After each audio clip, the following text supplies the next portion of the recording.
Content warning: discussions of violence, torture, animal cruelty, and death of both adults and children that some people may find disturbing. Welcome to the Newcastle Witches Podcast. Thank you for listening. This is episode 2, Magicians and Wizards and Witches.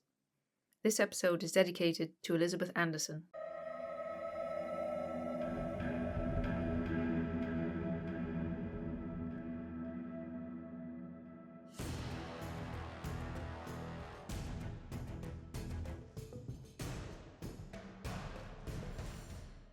Welcome back to the Newcastle Witches Podcast. Today we are going to be talking about all things magical with Dr Tabitha Stanmore, who is a postdoctoral research fellow at the University of Exeter, working with Professor Marion Gibson on the new Leverhulme 7-County Witch Trials project. Tabitha specialises in social and cultural reception of magic in England. Her first monograph, Love Spells and Love Treasure Service Magic in England from the later Middle Ages into the early modern era, will be published with Cambridge University Press in spring 2023. So on this podcast, we're going to discuss magic in the 17th century. So could we kind of get into, to start with, like, again, it was widely believed magic existed back then. Like, what did they believe magic was in the 17th century? Yes, absolutely. So yeah, you're absolutely right. Magic was definitely believed in. There were lots of different types of magic that existed. So it's easy to say that magic was believed in, but what we actually mean by that, as your sort of 2 a.m. thought sort of struck you, it's not as simple as kind of anybody practicing magic was automatically seen as a witch, or anybody practicing magic was seen as evil or doing bad things, because magic was just a part of everyday life. So we tend to refer to, or as historians, we tend to refer to a magical universe, which is what pre-modern people basically inhabited. We're talking about a mentality where God exists, the devil exists, and those are just facts. The nature of God, or the way that you should worship God, is obviously up for debate, and the level of involvement that God had in sort of everyday life was also debated by people. But that didn't change the fact that, these incredibly powerful supernatural beings existed, and that was just, taken as read. Which obviously opens the door to more things as well. God could get involved in everyday happenings. Angels could be sent to sort of intervene in people's lives. The devil loved to play tricks on people, and generally there was, an opportunity for supernatural beings to meddle in people's lives, and as part of that, people could also meddle back potentially, or harness these sort of supernatural powers to make a difference in their own lives. So that's not to say that people were particularly gullible. People were no more gullible then than they are today, but they have a sort of broader worldview of what is possible. And beyond what we kind of know is possible now, they also had an extra layer on top of their sort of realms of possibility that included all sorts of supernatural stuff. Interjecting, because when you were talking there, I was like, I wonder if they believed in angels, which you said that they did, but was this sort of idea of magic, was that at all connected to, certainly in like the Catholic religion, of specific items of clothing were from saints or saintly beings? Like, was it from, relics of the cross had special powers? If you held them, you would be healed. Is that connected to magic? Was it seen as separate from the church, or was it all sort of intertwined? Excellent question, and it very much depends who you asked in the 17th century, especially. Obviously, by the 17th century, England has undergone a couple of reformations. It's officially split from the Catholic Church twice by this point, once under Henry VIII and another time under Elizabeth I. And those kinds of things that you're referring to, relics and the sort of the power of saints' clothing, or the power of saints, even praying to saints, is by the 17th century very much seen as a kind of bad magic or even witchcraft by Protestants. Obviously, if you ask a Catholic, these kinds of practices are completely fine. Sort of using a bit of a saint's blood, for example, putting that into some water and drinking that water, perfectly legitimate sort of healing charm, which would have been completely condoned by 16th, 17th century Catholic Church, but for some people would be very, very unorthodox, depending on your sort of confession, I guess. What magic is and what counts as magic definitely varies according to who you are in the early modern period. That said, we can definitely say that that's still supernatural, even if it's not magic, because it is definitely sort of transcending the bounds of what nature can normally achieve.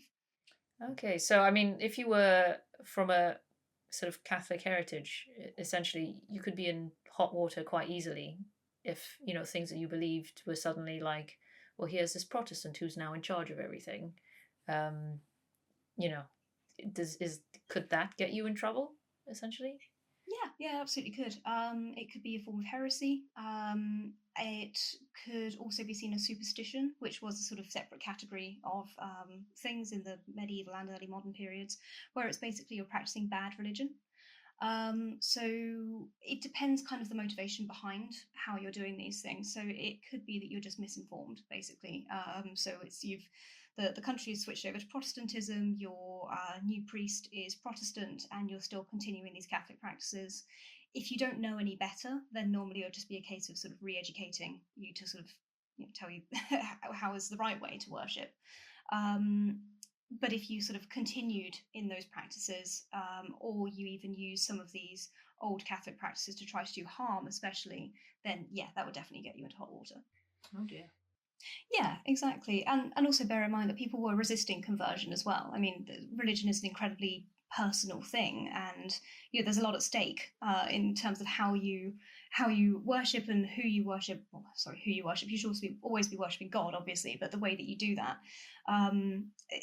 it could be the difference between you getting into heaven or being sent to hell, for example. So people really cared about getting it right, and a lot of people obviously didn't think that the Protestants had got it right. So especially in the northwest of England, Catholicism continues to be sort of the dominant practice, even though it's legal, well into the 17th century. And there's quite a few sort of movements to try to rout that out, and there's a lot of either very, very heavy fines on sort of well-known Catholic families, and occasionally executions as well to try to get rid of this practice. But it's very stubborn. Generally, what spells did they? First of all, who would be qualified to cast a spell, and what kind of spells were they casting? Okay. So yes, love spells were pretty common, and they are much more widespread. That there isn't a kind of class divide with that kind of thing. Everybody needs help sometimes finding the ideal partner, or being able to get married, or being able to get out of their relationship as well. There are spells to help people fall in love. There are spells to help people fall out of love, so they can fall in love with the right person instead, as well as kind of divination in terms of who you might marry, so that kind of thing. And there were a range of different people you could go to about this. People who practiced love magic or other kinds of healing magic, especially, which was again very, very common. There's no division between sort of gender in this. We've got male and female cunning folk, is what we tend to call them. These people who are sort of selling practical magic. And they could be any class, they could be any age. There's no real pattern there. What there does tend to be is a particular skill, essentially. It might be that they have a particular knowledge about how to perform one spell, and then their name gets out about that. So it could be that they know one particular formula, say, so a kind of a short part of a Latin prayer or something like that, or they know how to perform one particular ritual, and they will just use that for anybody who asks them. So this can be on a very, very local level. It could be your neighbour who knows this stuff, and they're just sort of called on an ad hoc basis. Or it could be people who gained a reputation for themselves, or kind of had a little bit more knowledge, and they would sort of sell that kind of on a wider scale and potentially even make an income out of it. So it's very, very varied, and it seems to be that mostly these kinds of things are meeting a demand. So the supply tends to sort of match what kinds of people, what kinds of priorities that people had. That's another question. Go. Okay. I guess I'd be interested to know, just because my own life experience says you can't actually say a prayer or cast a spell and make somebody fall in love with you. So there must have been varying kind of success rates. And sort of what happened if you unfortunately took money to cast a spell so that man A could, the woman of his desire would fall in love with him, but you weren't successful. She actually decided to marry another man. Like, did they experience retaliation? Is that sort of what might have convinced them to be accused of being witches and sort of have that sort of revenge element to it? Is that what could get them in trouble in any way? Or did people just go, oh, well, spells don't always work? A combination of both. So it's worth saying now, actually, that I've sort of mentioned the word cunning folk, and by that I do mean these people who are sort of selling practical spells to kind of all and sundry, whoever needs them. There were a lot of those people across England. Can't give you specific numbers because we don't even know the real population size of England at the time. And a lot of these people would have just sort of fallen under the radar and never been mentioned, so it's very hard to say. But we are talking about probably hundreds at least of cunning folk who are practicing at any one time. The vast majority of those would not be prosecuted as witches. They wouldn't be accused of being witches. And I'll come on to sort of what a witch is in a minute.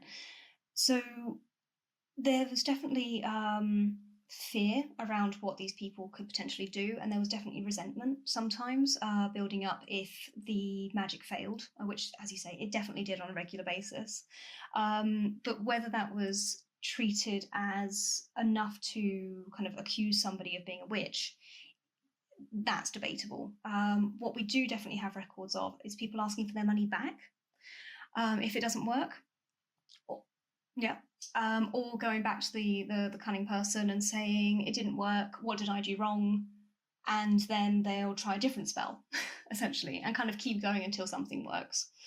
But also there is this acceptance that sometimes God just intervenes, or life just intervenes, or, maybe the cunning person's just a bit crap.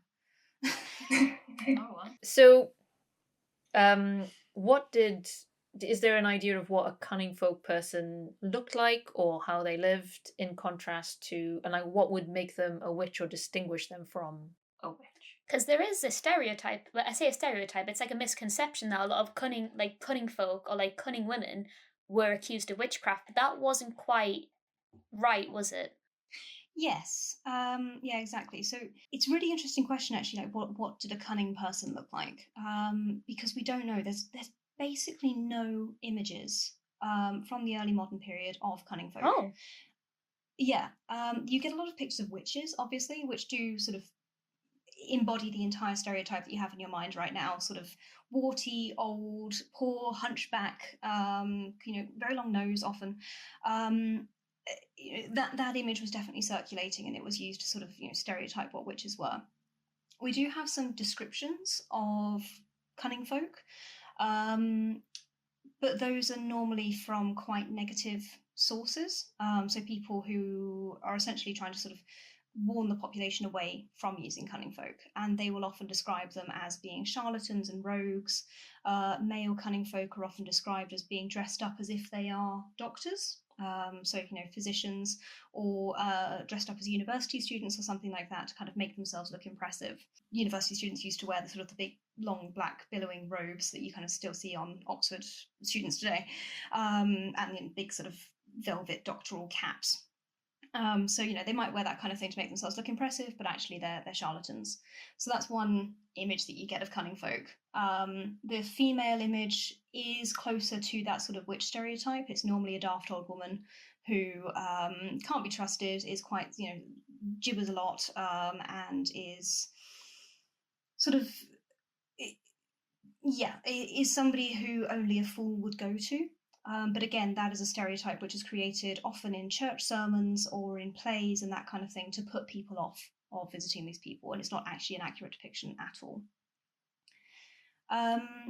When it comes to the difference between cunning folk and witches, there was definitely a clear distinction in most people's minds about what a cunning person does versus what a witch does. Occasionally you hear cunning folk being referred to as white witches, so there is sometimes that overlap in terms of language, I guess.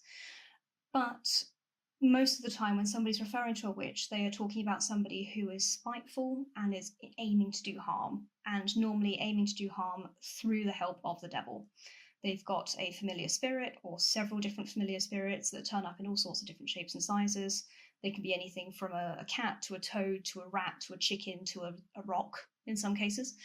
And they use these sort of demons in different forms to go and do harm to their neighbours. And you wouldn't expect a cunning person to do that, basically. You know, that they're there to help. Often cunning folk would say that they are working through God. They would say they're working through fairies. They would say, I don't know how it works, but it works, and I've only ever intended to do good. Witches are evil. People are scared of witches because they have, you know, completely sold themselves to the devil and are committed just to hurting people. And of course, if you are living at a time when you believe that there are fairies and angels and good spirits, you then have to consider that there's the opposite of that. And that's how people were very convinced that the devil did appear and there were covens of witches, is essentially what we can say from that. Yeah, exactly. If you've got all these good spirits going around, of course there are bad spirits. I mean, you know, Satan fell from heaven and has been doing terrible things ever since. He's got lots and lots of demons running around. Of course, some people are going to be tempted to use them. So it could start off small. It could be things like making it rain inconveniently. Everything from raising really nasty storms that destroy crops to stopping cows from being able to produce milk, outright killing the cow, all the way up to killing people. By the 17th century, the idea of possession has also sort of arrived in England very, very strongly. So the idea that witches could send one of their familiar spirits to possess somebody and torment them was very, very common. So sort of people would fall into fits, they'd start seeing sort of visions, normally visions of the devil or the witch themselves coming and tormenting these people. But they could also do sort of physical things to people. So there's a pamphlet called The Witches of Northamptonshire, which was published in 1612. And it describes various different witches in Northamptonshire who were sort of accused and tried and eventually executed in most cases for their activities. And that describes one male witch, actually, called Arthur Bill, who was accused of killing Martha Aspin to death, killing her to death. Sorry, I've been reading the pamphlet and that's actually what it says. But bewitching them to death, which would normally involve, as I say, sort of fits or kind of a wasting sickness or something like that, which, you know, lasts a long time. And then eventually sort of, you know, they die. But yeah, Arthur Bill, he was accused of doing this to Martha Aspin. He was swum, i.e. thrown into a pond with his feet and his hands tied together to see whether he would float. He did float, so it was confirmed that he was a witch. But he refused to confess. His mother and his father were also arrested at the same time, and they were also floated, and they both floated. So they were taken to prison as well. And according to this pamphlet that we have, which is brought together from a range of different sources and is kind of published for sort of popular entertainment, information, etc. This pamphlet says that Arthur and his mother were terrified that their father would confess against them. So in prison, Arthur and his mother get together and they bewitch a large ball into the father's throat so that he physically can't speak. And the interrogators find this ball and they pull it out of his throat. So it's literally sort of been put there by these kind of devilish machinations.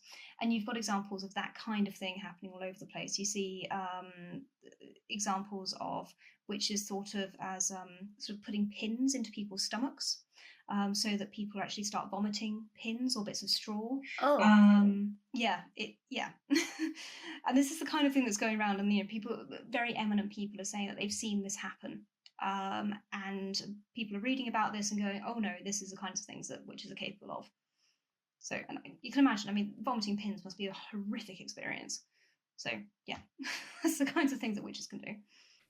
Our witches in Newcastle, they were alive at a time when life was very hard, and there'd been a plague that had killed off almost half the population of the town at the time. So I imagine, like what you're saying about how witches do bad things, it might be an easy sort of bridge to cross to go from we are starving and hungry to somebody must be causing the devil to do this, not just personally but also like a whole city. Yes, it is possible to make that bridge, and the idea that the devil was getting involved in this kind of thing is certainly something that people were sort of thinking and acting on. We do need to be quite careful with that bridge, though, essentially because, you know, there's always been epidemics. There were many bouts of plague and cholera and all sorts of other things, and people were aware that this was part of the natural course of things as well. Famines do sometimes happen. Sometimes it could be a godly punishment, sometimes it could be the devil messing around, sometimes it could be caused by witches, but it could also be just what life does. So normally we're looking for something which pushes this over the edge from just bad luck or just life happening to the witches being involved. Because it's not, if witches were always the explanation, then we would see a lot more witch trials than we actually do. So it's useful to know that it might have been like kind of a build up of these events, but also that just because bad things were happening, they didn't immediately blame witches. It was, or like they didn't immediately blame kind of divine intervention somehow. That they did think, okay, this is a natural thing that can just happen sometimes, and it might not be anyone's fault.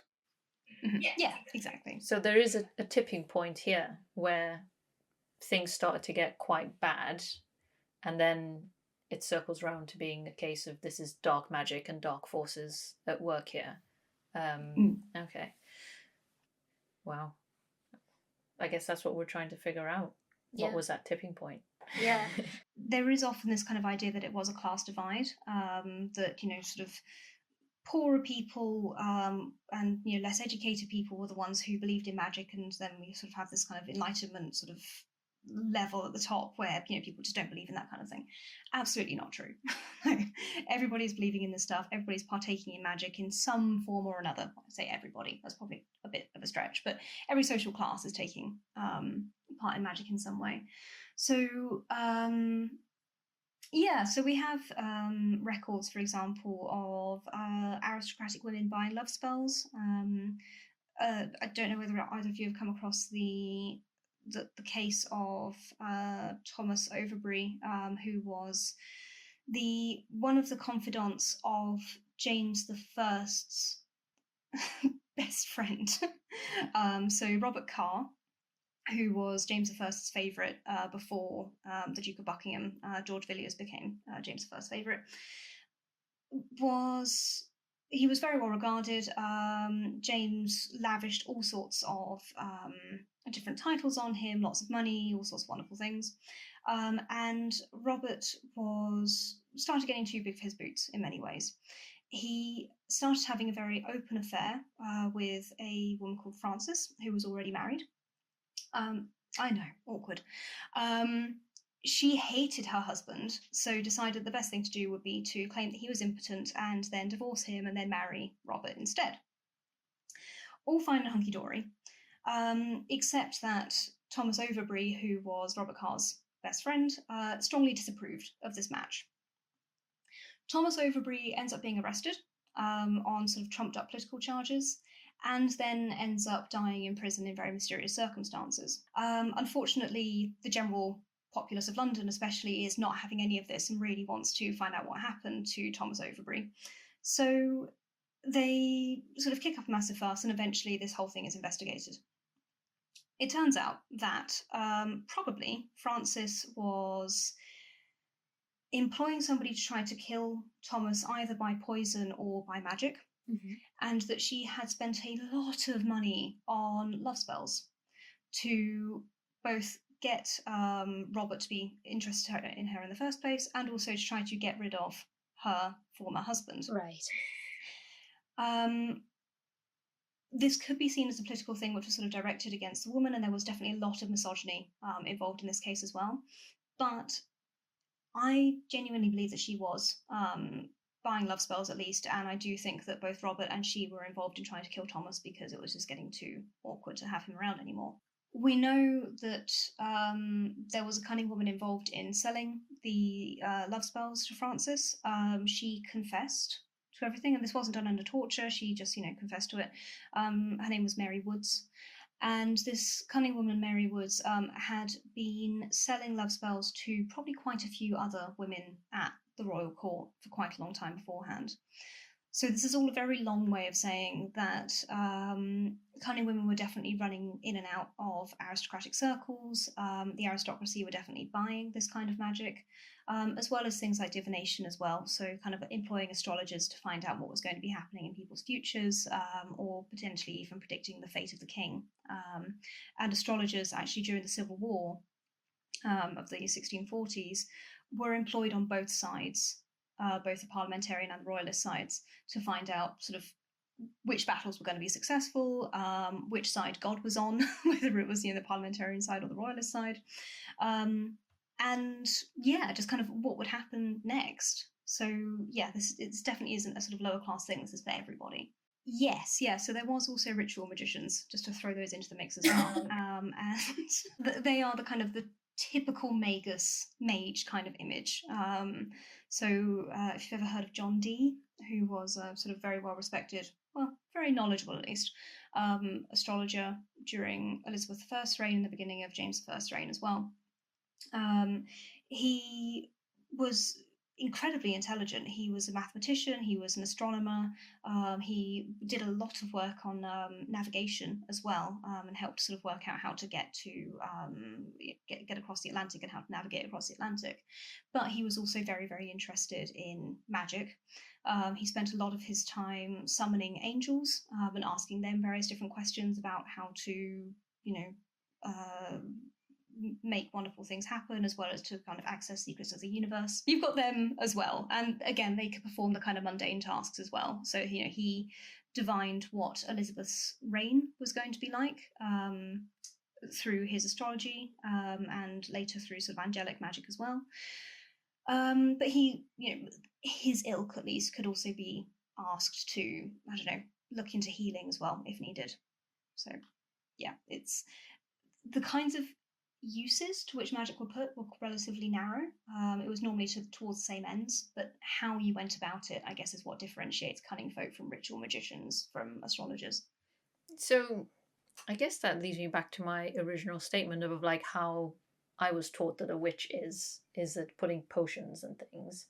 But you're saying a lot of it came from prayers or cantations or whatever. Is this sort of something that applied to the cunning folk and the witches, the dark magic, as it were? Or, where did the cauldron come from?